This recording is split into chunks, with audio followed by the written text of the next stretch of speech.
Welcome everybody to this Friday, the 15th, which I said yesterday, we're halfway through January in 2021, which is completely ridiculous.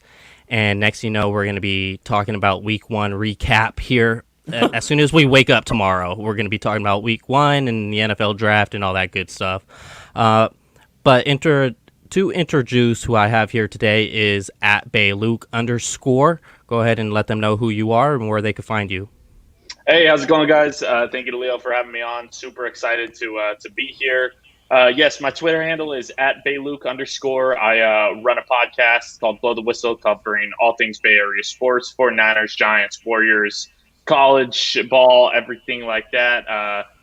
Super excited to have you guys tune in. Give us a follow over there on Twitter at Blow the Whistle P. It's ran by me and my co-host, Hugh Tomasello. And also a member of the 49ers Goldmine team. Super excited for that. We just launched this week a couple days ago. Going to bring you guys some great content, everything 49ers that you could have. So do writing and graphics over there. Very excited. Thank you for having me on. Of course. And I'm sure you guys all know who Javi is, right? Fourth and goal. Yeah.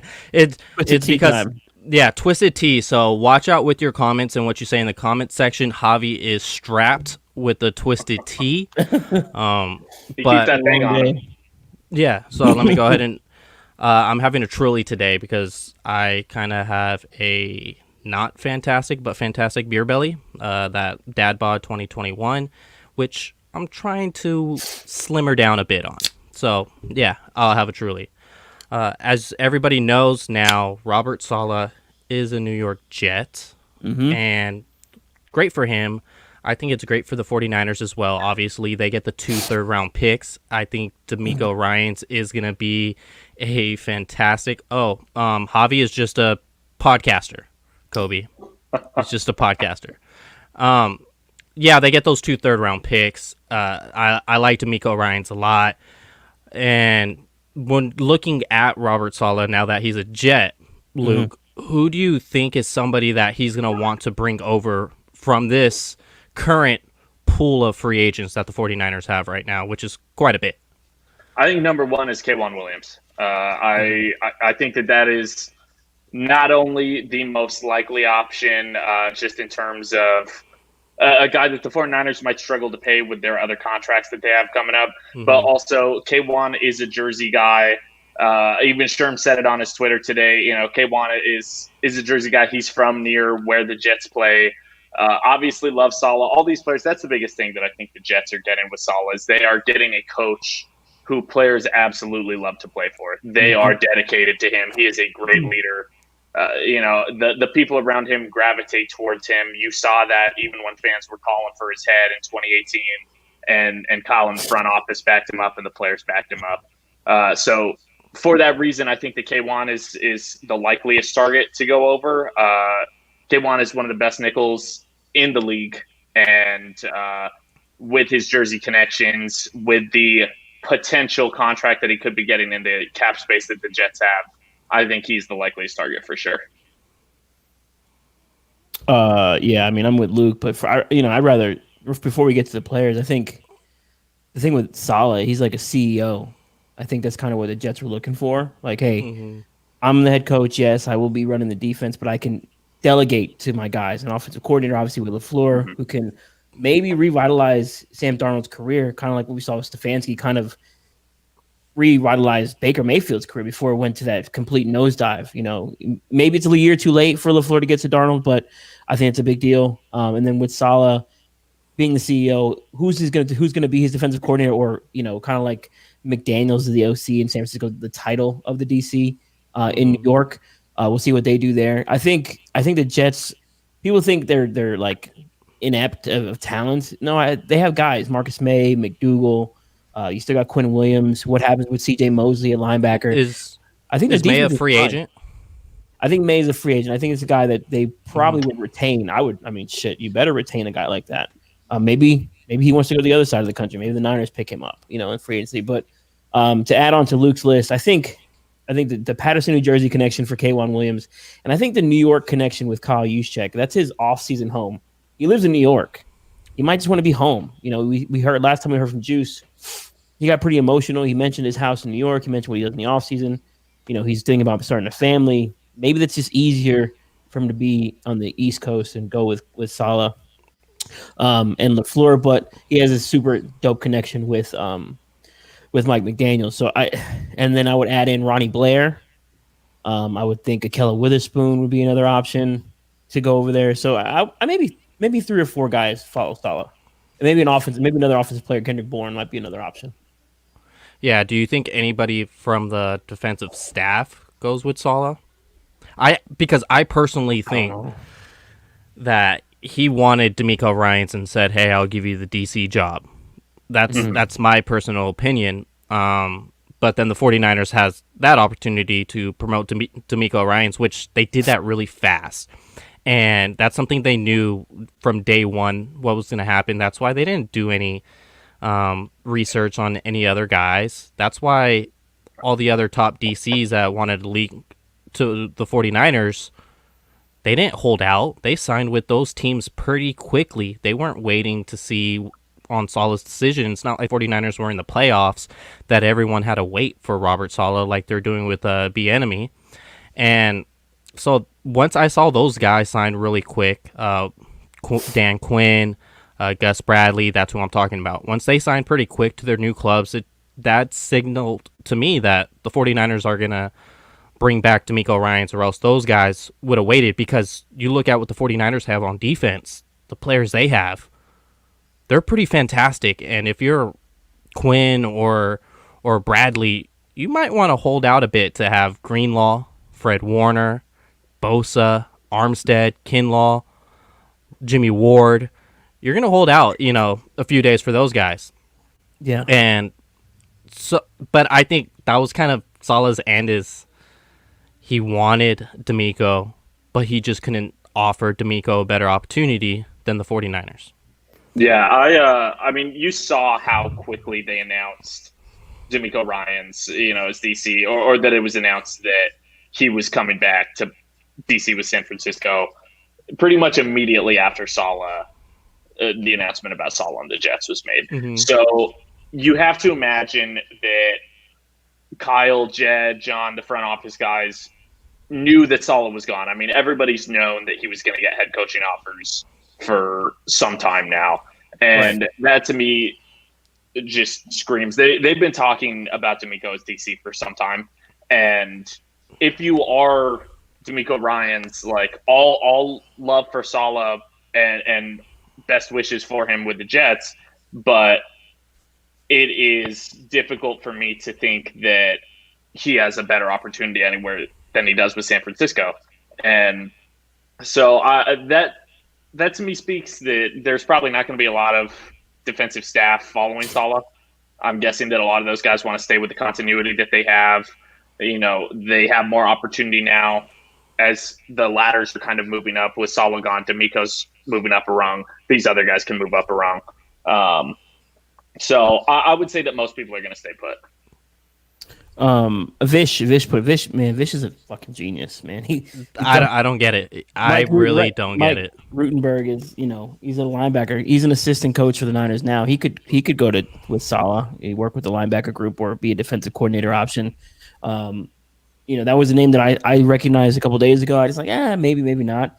The thing with the Niners, though, so the reports are out from Schefter and Ian Rappaport about the potential OC and DC in San Francisco. So apparently, digging through some rules, the Niners can't technically announce it officially until they do a minority hiring process for the offensive coordinator and the defensive coordinator, regardless of the internal hiring of D'Amico Ryans. So they still need to go seek external minority candidates for the OC and DC options.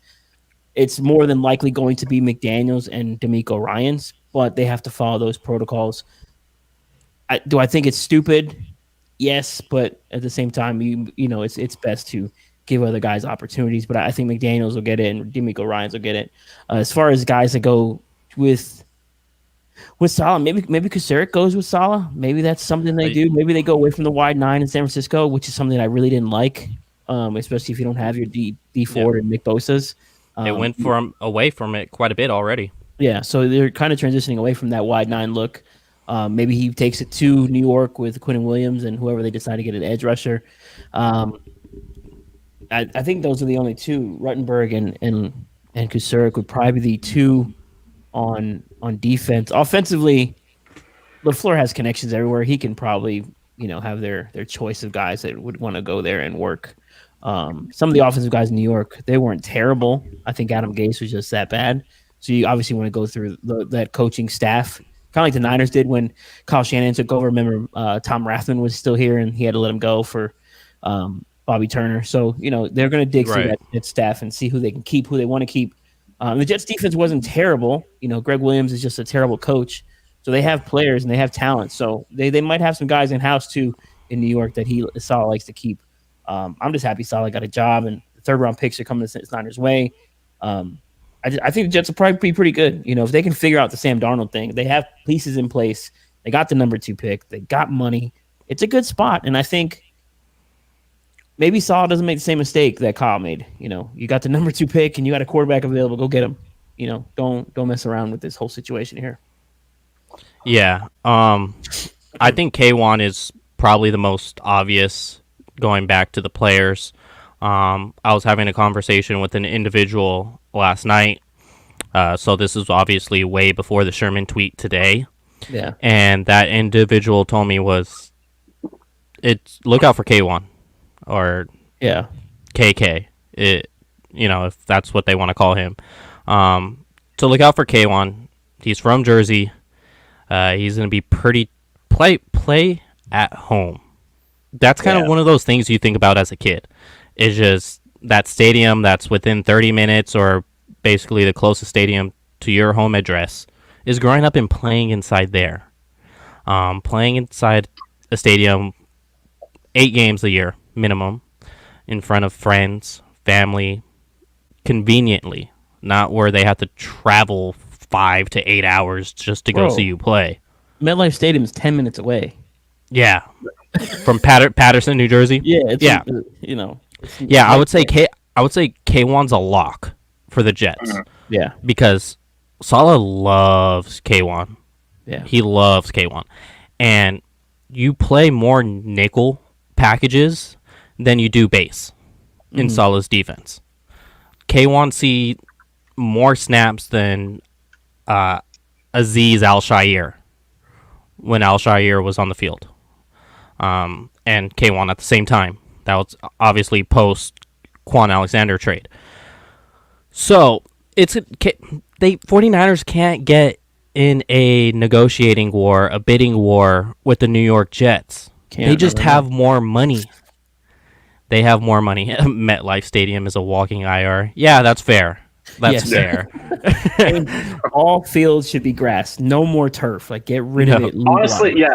Who has turf in the year 2021, dog? What are you doing as a field operations team? Disgusting, honestly. And how is the NFL not one of the biggest stars in the league tore his ACL on this turf, and then the next week Saquon Barkley did? Maybe we should do something about this. Mm-hmm. Nonsensical.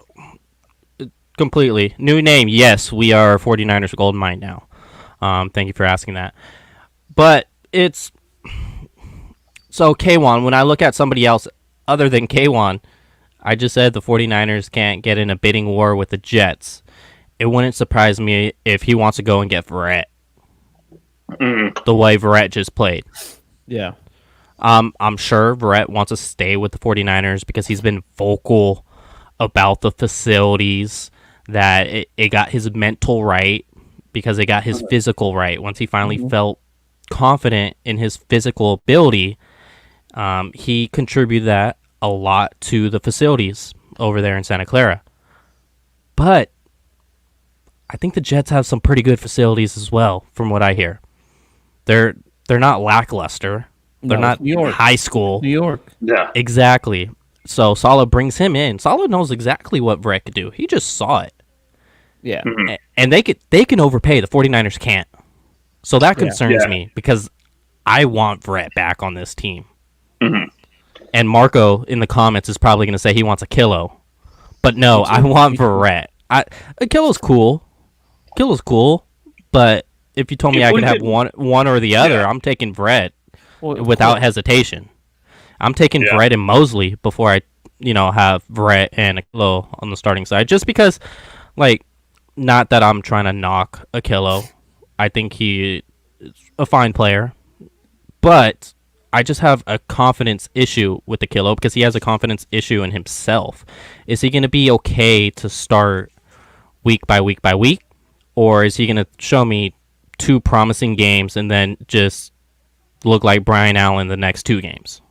Yeah, that's my issue with Akilo. That's my biggest thing is he has the talent, which is really frustrating because he will go on these stretches where he really puts it together for like 4 to 6 weeks, and then one play happens and he snaps out of it. And I'm a big Akilo guy. Like, I think that Akilo can be an extremely successful quarterback in the National Football League, bar none. He just has to have the exact right situation for him. And sometimes I wonder if San Francisco is that right situation because we have seen him get put in the doghouse and, where he's either healthy scratched or, just barely playing. And that kind of worries me with the type of player that he is. But that being said, if it's Verrett or Akilo, I would go Verrett just because if this team is going to re-sign Verrett, I think they would be fairly confident in his health and his ability to stay healthy. And it's clear he has the talent. I mean, the dude looked like one of the best quarterbacks in the NFL this year. So give me Verrett all day. Verrett and Mosley is a solid cornerback tandem. One guy, speaking of players that might leave the Jets, I don't know if he'll go to the Jets or another team, but like Sherman is gone, obviously. I think. Yeah. 100%. He's gone. So ultimately, like, you do need kind of a veteran presence. And I think in addition to the talent, Jason Verrett is a good veteran presence and leader for the younger guys in the secondary. Verrett survived MetLife. I'm a big Akilo guy. I've been a big Akilo fan since the minute he got drafted. I think he was given too short of a leash. I think I guess the leash was warranted last year. You give the touchdown to Diggs in the divisional game. You had trouble in Week 17 against Metcalf, but he shows flashes of brilliance. And it's like it's there. Like what is missing? Because it's there. I would take a shot at bringing him back. He's a hometown kid. He's from the area in San Francisco. Bring him back. Same thing with Verrett. Verrett's also a hometown kid. He's from the area. Right. He may want to stay, and I sometimes sometimes loyalty keeps some guys where they want to be. I know money talks, but at the same time, it is still San Francisco. You're going to be on a contender. You're going to be in a position to win. Hopefully, as long as the Niners figure out their quarterback position and the health situation in San Francisco. The Jets are still a couple years away from contending for anything, even in the division, because I don't think Josh Allen's going to fall off a cliff. Akilo is 6'4", what is he, 210, 215. No one his size should move the way he moves. He got great hips, great feet. Yep.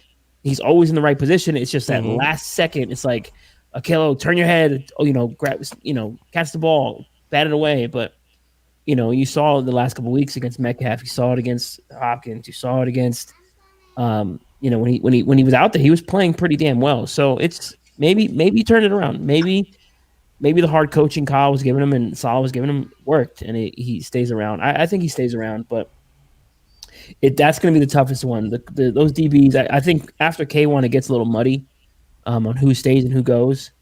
But if I'm the Niners, I'm doing everything I can to keep Verrett, and I'm going to put a little bit of effort into keeping Akilo. Verrett and Akilo was not a bad cornerback. No, and I think, I don't think Mosley played that well this year either, though. Like I didn't think he was that. I don't think he was the same guy. I think a lot of the success from Mosley last year was the success of the defensive line. You had all that pressure. You're allowing a guy like Mosley to play in, to be a little more aggressive and take a little bit more risk. Whereas this year he had to be on an island a little bit more. He had a bad game against Arizona. He's had a couple of bad games against the Packers. He wasn't the Mosley of 2019. The whole defense wasn't, but Mosley specifically, I didn't think he played that well. You saw Kell versus Dallas. He held his own against Cooper and CeeDee Lamb. So there's something there with a Kello. I don't want to risk throwing it away. Mm-hmm. If his price gets too high, then obviously you let him go. But I think at the right price, you bring Kello back, and yeah, E-Man is a restricted free agent, so he'll be back anyways. So it's not like they're gonna lose him. The other guy that I think either Ronnie Blair or Kerry Hyder probably goes with Saleh. One of the two guys will probably go. Hyder's my guy that I think is going with Saleh. I mean, I think he probably played himself out of the 49ers price range this year. And, I mean, again, he did it under Saleh. So if he has the opportunity to get paid and work with the same coach, I think that's a very good chance that he follows him to New York. Yeah, so with I think it's going to be Ronnie Blair going to New York, because remember in the offseason, it was Juszczyk saying, "Oh, Hyder's my guy, Hyder's my guy, Hyder's my guy," and that's when Saleh basically said, "Yeah, he's got a crush on Hyder, like I have a crush on Ronnie Blair." So if Saleh could get Ronnie Blair for dirt cheap, which he's going to be dirt cheap, he missed all of last season from an ACL. He's going to get a vet minimum, if not a vet minimum, just a little over, and Ronnie Blair loves Saleh as well, so that feeling is mutual. And how I look at it is 49ers, they got to keep, they cannot lose K1 and Kerry Hyder. That's going to be such a big blow, because I looked at it from QB hits to pass rushing snaps, and then what's that percentage as far as how effective are you? And Kerry Hyder was the best on the 49ers by far for quarterback hit percentage. It's not a shocker after seeing what we saw that it's not Eric Armstead or Deion Jordan. It was Kerry Hyder. So I'll roll through some of the percentages. Kerry Hyder was at 4.19% hitting the quarterback. The other guys, Jordan Willis, 3.45. Deion Jordan, 2.24. Eric Armstead, 2.81. Javon Kinlaw, 0.88. He's a rookie. Give him time. He'll be fine. Fred Warner from the linebacker position, 7.87. DJ Jones, 1.28. Yeah, DJ Jones under 2. And Kevin Givens under 2 at 1.31. So when it comes to the defensive line, it was Kerry Hyder by far the best player on that field. Obviously, you didn't have D Ford or Nick Bosa. That would have changed things 100%. And when I look at Kerry Hyder, I think he could get better year 2 with the 49ers. Why can he get better? Oh, you'd figure you're going to have Nick Bosa for at least 10 games. If, things don't go completely south, you would at least figure 10 games is a lock for Bosa. And it's also safe to assume that they're going to go pay another defensive end, maybe more of a speed rusher guy. Jordan Willis, I think he could take a step, a full offseason, depending, I guess a full COVID offseason should be said instead, and then a full season under Juszczyk instead of coming on late. So I think those guys could improve. If you could keep Hyder and Willis is not going to go back to New York, I don't think. He just got traded from there by the same GM that's there. So I think his chances are going to stay in 49ers. I don't think Kerry Hyder, they're going to have to really get in too much of a bidding war for Kerry Hyder, because I look at Everson Griffith. He's a notable name across the league, multi-Pro Bowlers compared to Kerry Hyder, who's never been to one. And yet Everson got paid $6 million by the Cowboys this offseason. So what leads me to believe that Kerry Hyder's going to touch 9? I don't see it. Yeah, players get overpaid all the time. It's inflated compared to their value. I don't think that's going to happen with Kerry Hyder.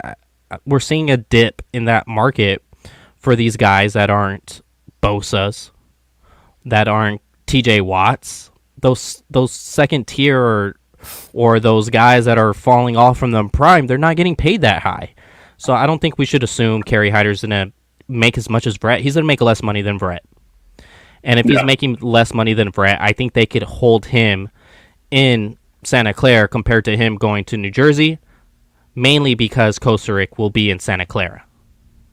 Yeah, that's a good point. I like that. And, and if the cap is going to go down, if the cap goes down, then obviously players' salaries are going down. That's kind of the thing that people keep forgetting about this salary cap issue. Yeah, if the salary cap stays at 175, then you kind of have to adjust for that number around the league for free agents. You're not going to see these humongous deals all over the league. Guys aren't going to sit out a year until the new TV deals are done. You'll get a deal done for this year based on whatever the salary cap is. Then if you backload a deal, where 2022 is supposed to be close to $227 million in the salary cap, then you have guys who can make a little more money year 2, year 3 going forward. So there's that. And then you mentioned Kocurek. If he does stay, Kerry Hyder, yeah, that's a good one. And we had John Middlecoff on the other day. We asked him who was the priority free agent for the Niners to keep. He said Trent Williams, and everyone else is like, whatever. He's like, whatever. I was like, and then you sit there and think about it. You're kind of like, yeah, it's whatever, because your dudes were on IR all year. Like Bosa, your dude, like he's your dude, and you still have Kinlaw, you still have Armstead. Those are your three.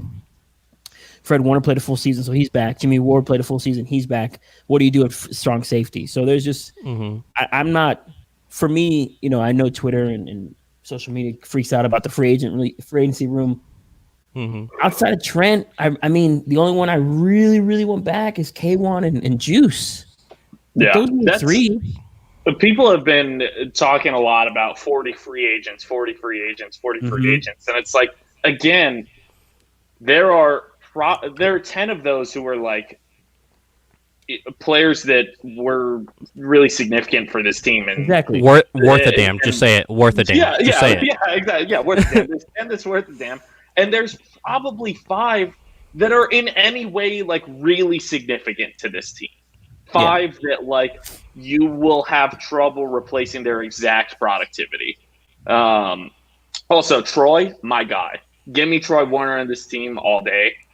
The Warner Bros 2021 is that's my jam. I want that so bad. But it's like honestly, like people keep saying 40 free agents is a reason not to make big moves. It's like it's not like Nick Bosa, Fred Warner, George Kittle, Trent Williams, Jason Verrett, Jimmy Ward. They're all free agents at the same time. It's like, no, there's like a few important guys, and the rest of them are the free agents that get turned around every time they can. That are swapping to different teams every time they can. Yeah, that 40 is it's a deceptive number. Yeah, so when you look around the league, teams churn their roster about 30 to 35% anyways. So, if you bring back 5 of these 41, you're right at that 30 to 35% churn anyway. So you're going to bring in new guys on the low. I think a guy like Jordan Willis will be back.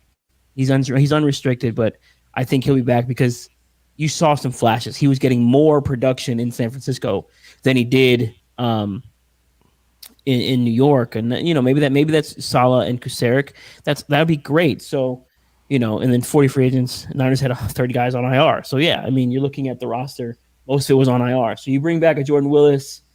I would say you bring back a Jamar Taylor. If you lose K1, Ben Garland should be back. These guys are they missed a lot of time, but you bring them back on cheaper deals. You can kind of maneuver the cap, and then of course your dudes are back. Kittle, Bosa. What do you do with the strong? I think the biggest question on the secondary is what do you do with those 2 corner spots? But you have Emmanuel Mosley ready in-house because he's a restricted free agent, so you can slap the tender on him. So he's automatically coming back. Now you got to figure out your other 2 corner spots if K1 goes, but Jamar Taylor might be back in time from the ACL, or you go find another slot corner, or you keep Okello. There's a lot of questions, but I think you can still fill those holes. And then of course the draft picks. Obviously they're not going to go this draft without drafting a corner. They're not going to go into free agency without bringing in an outside corner from somewhere else. So I'm not too worried about it. What I worry about is the quarterback spot. That's really what it is. I wouldn't tag Verrett. I would not tag Verrett at all. The price for a tag on Verrett is what, $16 million, something like that. Yeah, because the cornerback market went up. I think Ramsey's making around 20, correct? Yeah, so it's what, 80% of the top guy, or 90-something% of the top guy, whatever it is. Yeah, 80 or 85. So a tag on Brett will be just way too much, considering that right now they're practicing with the 175 soft capped. Basically, is what John Lynch said, that he's looking at what to do.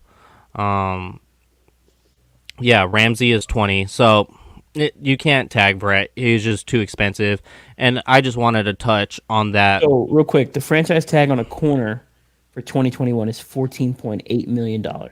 Yeah, that's too much. Yeah. That's too much for what they have. Brett, yeah. And I personally wouldn't pay Verrett 14 anyways. No.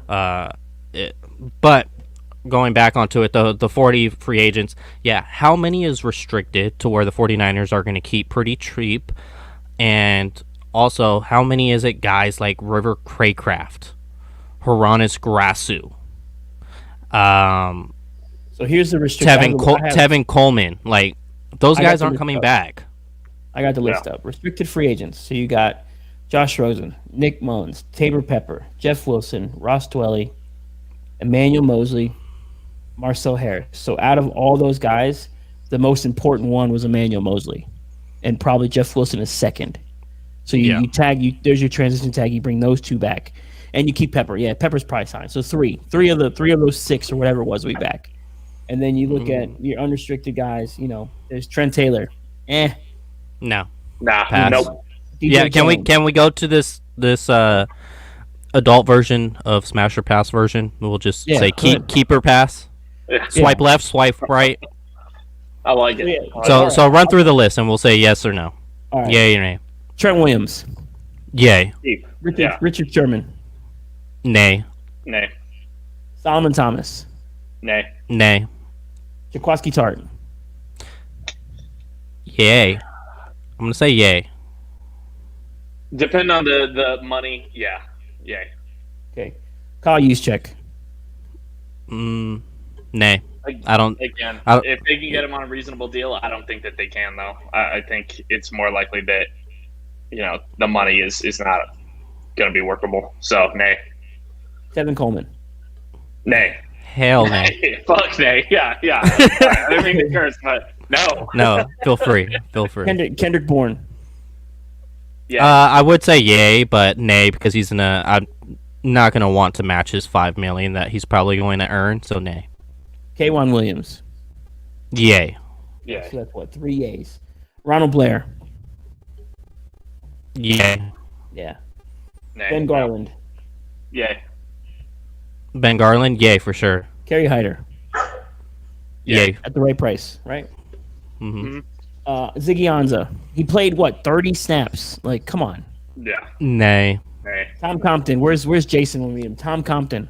All right, I'm logging off because you mentioned his name. Yeah. Punt that Kinnan. contract into the sun. Nay. Nay. Jamar Taylor. Maybe. Price got to be right. Yeah.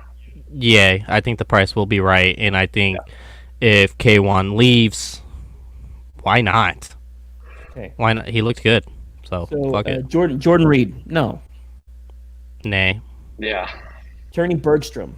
Like who are these? He didn't even get a chance that says what his value is from Kyle if he didn't even get an opportunity. He's 35. His snap count was 0%. So there. Jason Verrett. Obviously, we all say yay. Akilla Witherspoon. We're split on, right? Mm-hmm. Deion Jordan. Nay. Nay. Dante Johnson will be on this team forever. But I'm gonna die, and Dante See Johnson will still be. Yeah. See you in training camp. The year is 2061. Horonis Grasu, no. Nay. Jordan Willis, yes. At the right price. Yay. I think it will be the right price. Yeah. He's not going to be too expensive. Yeah. CJ Beathard, no. Hell nay. Colin Hoba, the other long snapper, no. No. Nay. Tabor Pepper gang only. Yeah. Joe Walker, no. No. Rosen is restricted, so you can slap a tender on him. I don't think anyone's going to trade for him.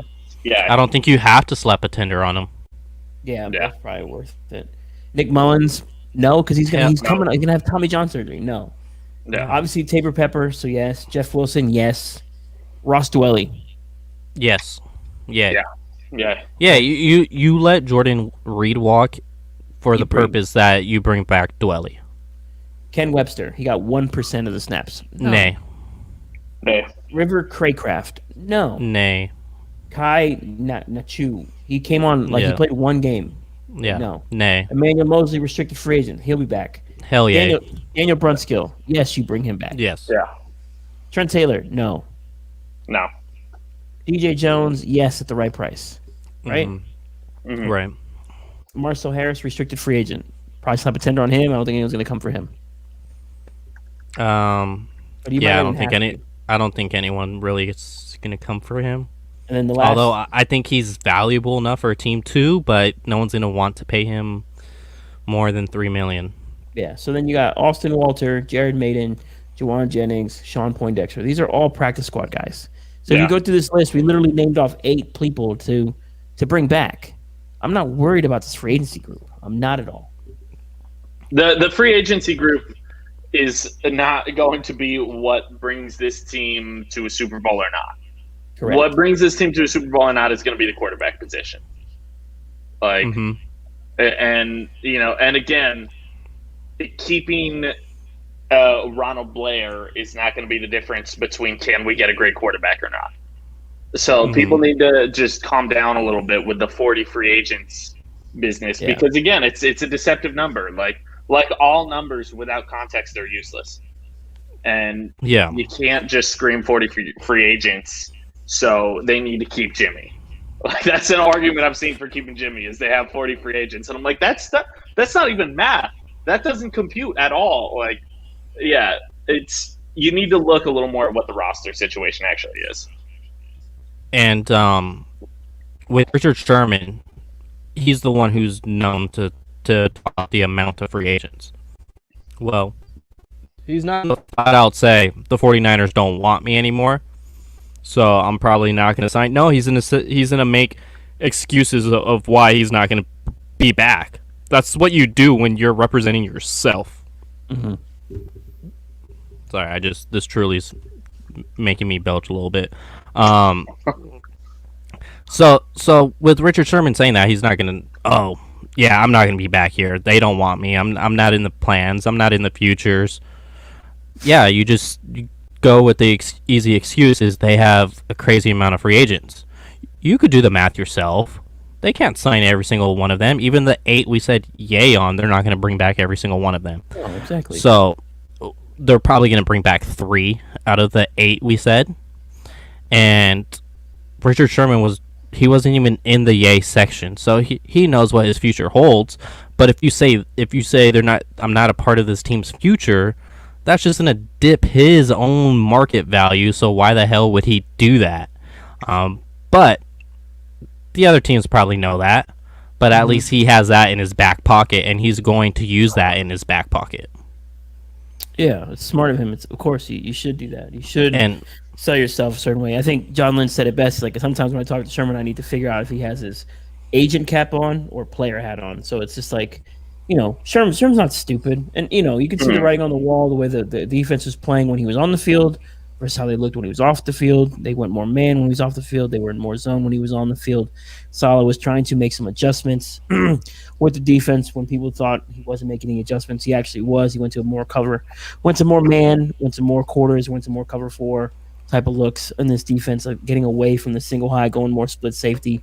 And I think that's what they're going to lean towards with DeMeco Ryan if he is finally the guy. I think he will be the guy once it's all said and done. So I mean, you're going to see some changes on this defense, and maybe we can see one of our guys, like if Tart comes back, let him play like Jamal Adams, let him blitz more, let him do some things that we know he can do, because he did that the first year under Chip Kelly. He was in the box a little more next to Navarro Bowman, if anyone remembers that kind of stuff. He was doing those things. I think he's physically able to do that. He's talented enough to do so.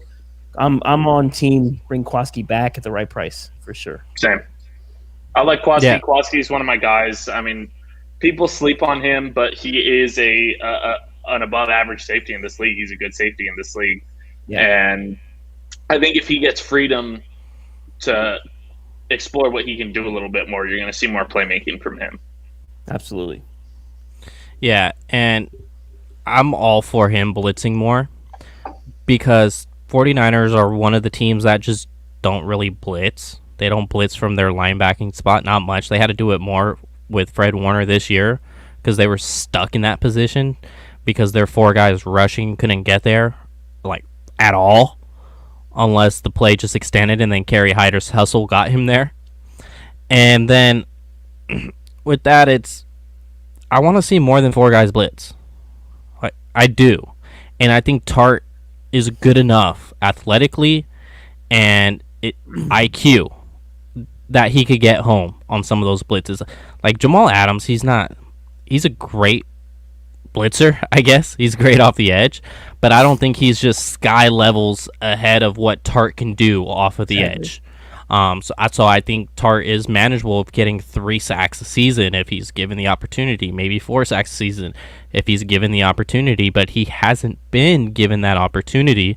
And maybe that's where you'll see some more turnovers from Tart, maybe a strip sack. That just opens up Pandora's box basically on what he can do on this defense. And him and Jimmy Ward have such a great relationship together as well. Keep it going. Like, I want to see Tarvarius Moore develop. I was one of the advocates big time for Tarvarius Moore, but when you give up 3 touchdowns in a span of 2 games and you've been on this team for 3 years, and I'm hearing whispers that you did the same shit in practice. So it's like, all right, if we could bring back Tart for 6-7, I'm comfortable. Yeah. I'm comfortable with 6-7 for Tart, considering that Jamal Adams is going to make 18, and I don't think Jamal Adams is a better safety than Tart. He's a better split in the box safety, but I don't think he's a better safety. That's not what the position. Yeah, he's a pass rusher that's called a safety. Like, yes, congratulations, you're the best pass rushing safety in the league. You can't fucking cover anybody. Right. Really anybody. Yeah. And I think what gets lost with some people, I don't think the talent gap in the NFL is that large between teams and players. I think, yes, there's guys who do certain things that at an elite level. Obviously, you have your Nick Bosa's, you have your Myles Garrett's, you have your Aaron Donalds. Those guys are aliens, right? But when you start going into certain position groups, like I don't think the safeties are that. I don't think Budda Baker is miles ahead of Jimmy Ward. You know what I mean? No. I think it's literally like a 1 car length ahead of him. With Tart and Jamal Adams, they do two different things because they're asked to do 2 different things in their defenses, right? So Kowalski's asked to cover more. Adams is asked to blitz and play the run more than Tart. So if you ask Tart to play like Adams, I'm pretty sure he could do that. And that's the thing. I think a lot of it is a lot of media driven stuff. This guy is better than this guy, and PFF grade said this, PFF grade said that. Excuse me, this twisted T. So you can't. I'm one of those people. I talked to a buddy of mine. He's an NFL guy. He's like, the gap is not that large league wide. You see the big gap in quarterback play, but as far as like league wide, like position by position, the top guy is the top guy. But then everyone after like number 3 through 31 or whatever, they're pretty close, and it's not this huge gap. Coaching matters. And putting guys in positions to be successful matters. And what the Niners did with Tart versus what Seattle does with Jamal Adams versus what the Bears do with what's his face, Eddie Jackson, they're completely different things. So, I think Tart could do a lot more in this defense if they asked him to do that. He does his job. I know I was critical of him on my own show. Like, he's just a really safe safety, right? But that's part of what they're asking him to do. If they needed him to do something else, I'm pretty sure he can do it.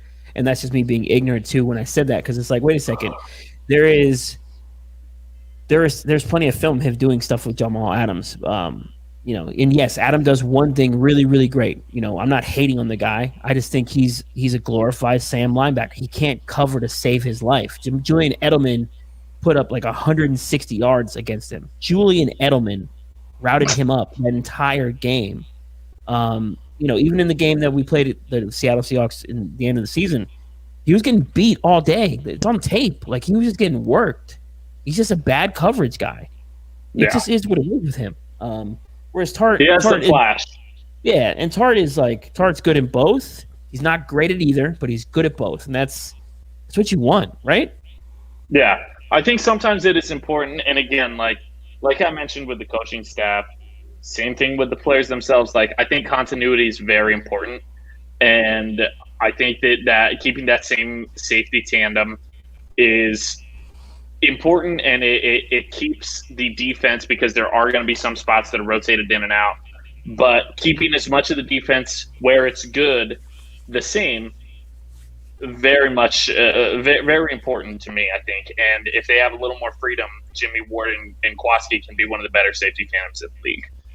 And if they were top 5 guys last year together, as a unit, right? Exactly. And like if you can keep Kwaski on a reasonable deal, like, and you don't have to worry about your safeties then next year, you just don't have to worry about that. So important.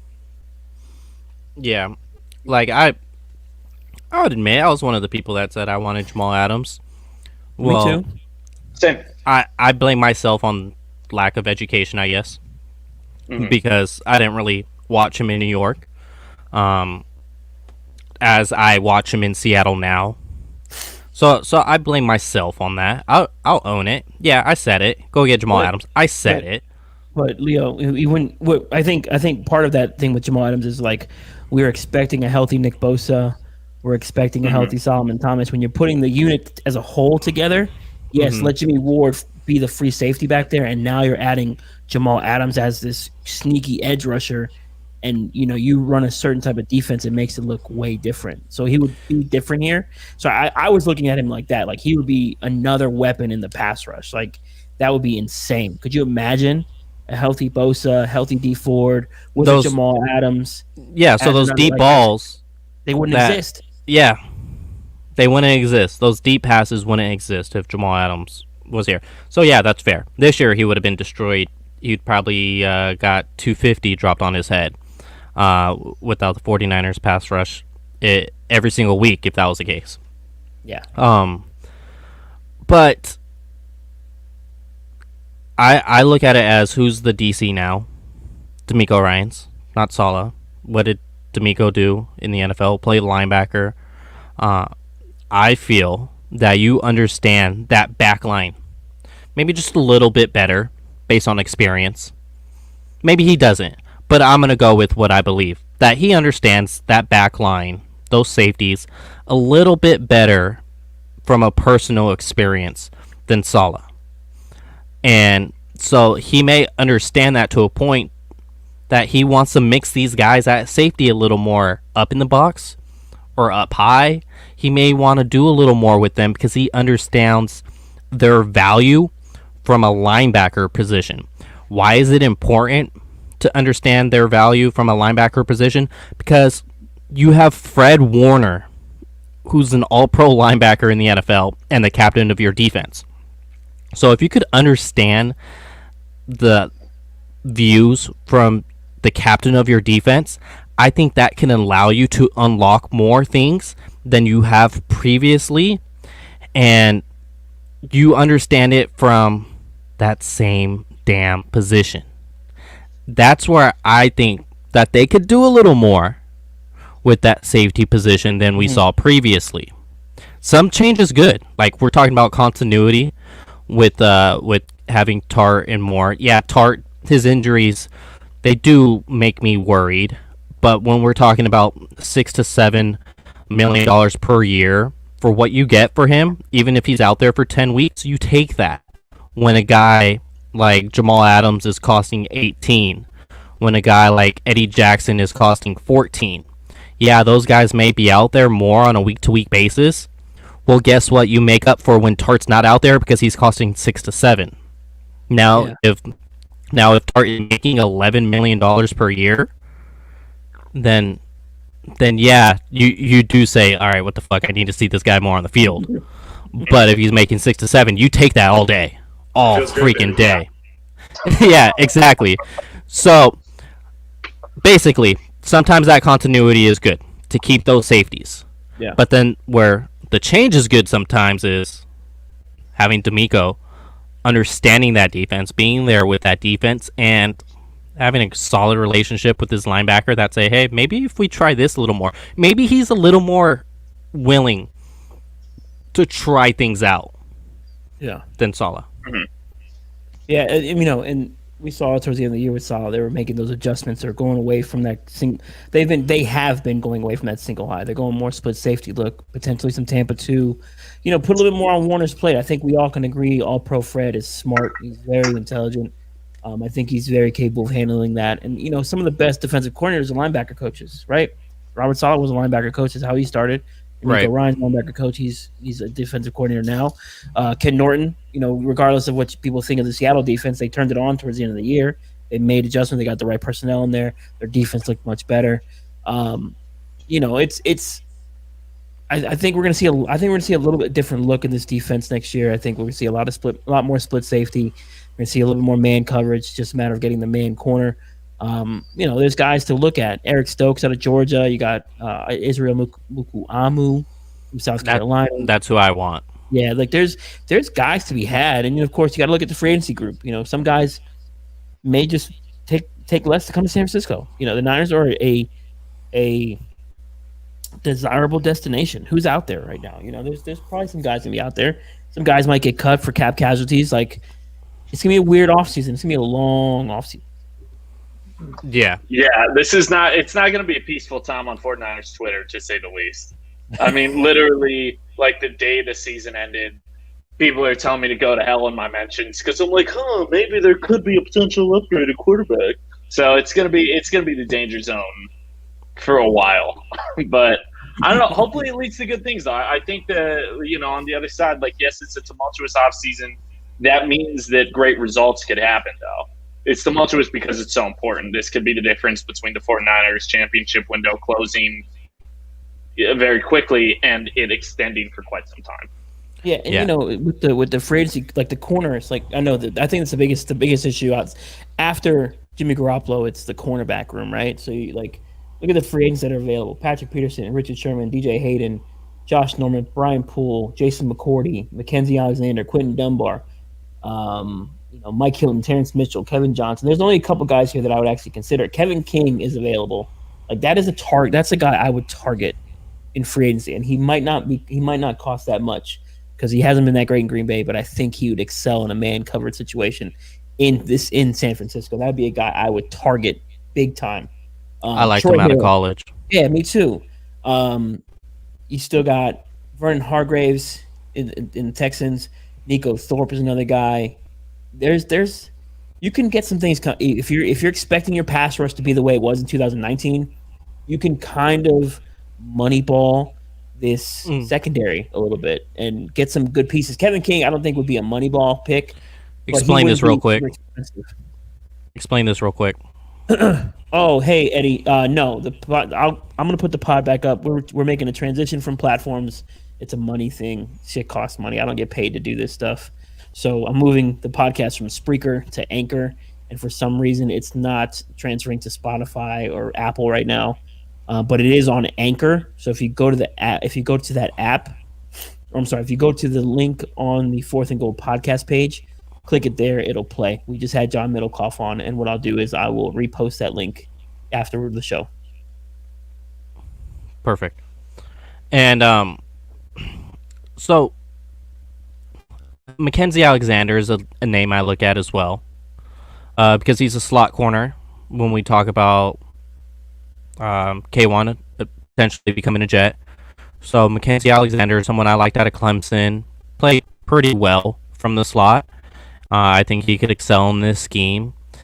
Brian Poole is a decent slot corner as well. I think he's someone that could excel in this scheme. So there's nickel corners out there. I don't think we have to worry too much about Dante Johnson, even though he's starting at nickel corner, even though he'll be with this team till 2032. Can I say he didn't play bad? Is that weird to say that he didn't play bad down the stretch? He didn't play bad, but it wasn't terrible. It just makes me sad every time I hear his name. Yeah, he's just not a guy I want going into camp competing for the starting job. But yeah, I agree. He wasn't too bad. And so when looking at the Jets with Saleh, how many free agents, players, do you think he's going to take? Because I don't think it's going to be a whole lot. I think people look at, say, 40 free agents. Oh, my God, he's going to take like 8. Like, no, he's not taking 8. I think I it's think 3. 3 max. I'd say, All yeah. right. Take your 3. Javi first. K1. Oh, Javi. No, Or Javi. Luke, go. You go, man. I go- Javi's the podfather. He gets to go first. That's the rules. I would It's go the Kendrick line of Bourne. succession. I go Kendrick Bourne because he'll be there to teach the offense to the new guys with LaFleur. That's a kind of a vital piece. K'Wan Williams, he's from Patterson, New Jersey. Robert Saleh loves him. He'll help teach the defense to the new guys. Ronnie Blair, and it's just because he's going to want an edge rusher or a guy who's versatile enough to work with Quentin Williams on the inside and be on the outside. Gives him a little bit more positional versatility because the Jets' defensive line roster talent isn't all the way there yet. That's a guy that if he's healthy, I think we all love Ronnie Blair as Niner fans. I think we all can agree he's a solid 5th-round pick. Like if Trent Baalke did anything right, he got Armstead right, he got Buckner right, he got Blair right. Like he got those guys right. So I think those 3, K1, KB, and Ronnie Blair.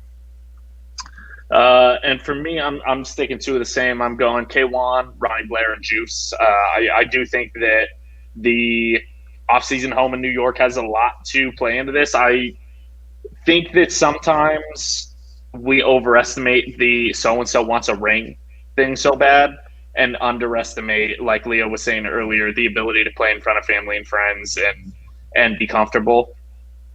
So I would say Juice. I think that the Niners are going to be a little bit strapped for cash in terms of contracts and what they could pay him compared to what he was making. Whereas if Saleh wants him, New York can play him a lot more. If not Juice, then I would say probably KB. Probably KB as well. I think that KB is. I love KB. I'm a KB guy, but I just think that he can be replaced. And if you have the opportunity as a young player in the NFL to get a bag, like make your money. Make your money. So yeah, but Juice probably is more probable over KB to me. That's fair. So I'm gonna go with. I'm gonna mix it up quite a bit. Surprise you at the end. That's never mind. I'm gonna go with Kyle Juszczyk because you talk about teaching the system. Kyle Juszczyk's been there since day one for Shanahan that he's been there. He understands the system to a T. The dude is a smart guy. They always say that he kind of knows everybody else's responsibilities. And then when you're playing fullback in a zone blocking scheme, you can't be dumb. You have to know everybody's responsibilities. He's someone that can know the game like a quarterback. He knows these other receivers' routes. And that's why I'm going to say Juszczyk on this is because he's basically going to be a coach in that huddle. And that's going to be important for the development of whatever quarterback is there. I think personally it's Sam Darnold until I'm proven otherwise. And then looking at it, I'm going to go defensively. I'm going to say Ronnie Blair. Saleh loves him. He's going to be cheap. When he is healthy, he's excellent. And then the last one I'm going to say is that Jets team is going to need, or excuse me, I take away Ronnie Blair. Fuck that. Give me K1. He's going to sign. He's getting that money. And then it's going to be Richard Sherman. And where that's going to shock people is the amount of respect that Saleh and Sherman have between each other shouldn't go unspoken. The willingness of Sherman to go play a little more high safety than just a traditional cornerback shouldn't go unspoken. It wouldn't surprise me that they could figure something out for Sherman to go back with Saleh. And I also look at it from a market standpoint. Sherman's basically focusing on his life after football. He's already on a freaking podcast. If you're going to not play, is he going to go sign and play with Detroit? No. Is he going to go to Jacksonville? No. Houston? No. How's that going to help him? You go to freaking New York. And that's what I think Sherman is going to want to do. I think he'll take a discount to go to freaking New York because that's going to help out his life after football. And like I said, his willingness to change up in positions that he's shown this year in a contract year shouldn't be unspoken about. I can definitely see Sherman, New York, honestly. Sherm was, I have my list of 5 free agents that the Jets could poach, and Sherm is number 4 on there. On my list that I was pulling up before this, just because, again, like, Sherm is, other than the actual front office, probably been Saleh's biggest defender and hype man for the last couple of years. Over and over and over, we've heard him say, like, Saleh's a genius and you guys don't understand it. And, you know, Sherm is like, obviously he bullshits when he has his agent hat on, but not when he has his player hat on. And, you know, I could see him going there just because he's the instant leader of that defense and he can bring up a young team, and that further establishes not only what he can do in his career, but also part of that legacy of, like, he kind of did that with San Francisco. Where he brought this young defense into a championship caliber defense. And if he could potentially do that again, like, he's already a Hall of Fame player, but then he's looked at as like one of the all-time great leaders in this sport. So, you bring up the good point about the safety thing. The Jets safeties, both of them are free agents. Marcus May and McDougal are free agents. Maybe Tart ends up in New York. I know he didn't want to go to Detroit. If he goes to New York, that might be a better option for him. But bring me Marcus May, please. We're gonna do this. Like, let's go. Bring me Marcus May, Kyle, and John. Like, I'm all over that. But maybe Tart and Sherm are in that group too. I think out of the 5, I think Tart will probably be in there too. So yeah. That's fair. Suck. No, yeah, that's gonna be a mess. Yeah, basically what I wanted to wrap around is Saleh's not getting half this team. Yeah, he's not getting 10 players. He's not getting 20. He's not getting 15. He's probably going to be at 3 max, and those 3 are going to be the bigger brains to try and teach the system to those guys in New York because they were in a fucked up system before. And Sherman he's a go on the field. That's someone I could see there. Well, whether it happened or not, I wouldn't be surprised if it didn't happen. But if it does happen, I'll make sure to let all of you know here that I said it. And then just real quick, I don't think McKinnon is going to be in the league next year. I don't see it. And then Coleman, maybe. I mean, the Jets need a running back, so maybe one of those two guys goes. But I don't think either two would be New York guys. I think McKinnon have a hard time catching on anywhere. Fair. Yeah, he's going to be a potential, like, joint team during training camp, and he's going to be a potential training camp cut for me. I don't think it's a guaranteed thing for him after the injuries he's had and how he looked this year. Which, all respect to the dude, like, so much props for him for actually getting back on the field. He looked good really early. Yeah, but it was clear near the middle and end of the season, he has had serious damage done to his body. And while he may be available for 16 games, it's unlikely that he's going to be a peak effectiveness, especially if you're going into the playoffs. It's dangerous. Yeah, and what Big Golden Nuggets, awesome name, said here is that they could find someone in the late round or undrafted free agents like Kyle does. Yeah, it's from the same coaching tree. Wouldn't be a shocker, although the Packers took A.J. Dillon in the second round, so Matt LaFleur felt a little differently about that, but Mike could lean more towards Kyle's way because he spent a lot more time with Kyle than his brother Matt did. Yeah, and this running back class is pretty deep too. Again, if they get the right outside zone scheme and the right offensive lineman in New York, I think they can run it. We'll see how it all goes. It's all with the Jets, it's all about their quarterback. Similar to the Niners, it's all about the quarterback. It comes back to that. So we'll see what happens there. Yeah. So basically, what we're saying here is the Jets could have Jimmy Garoppolo, and they could give us their Seattle first round pick. We'll go ahead and take that. Well, hey guys, it is Friday. Make sure you have your drinks. I think I am frozen here, so that's trying to time me out. And Hey, we appreciate you guys hopping on with us on a Friday. You could have done plenty Always. of other things. Fucking whether it was watching Netflix or something. So always a pleasure to have you guys here. We'll see you soon. Peace.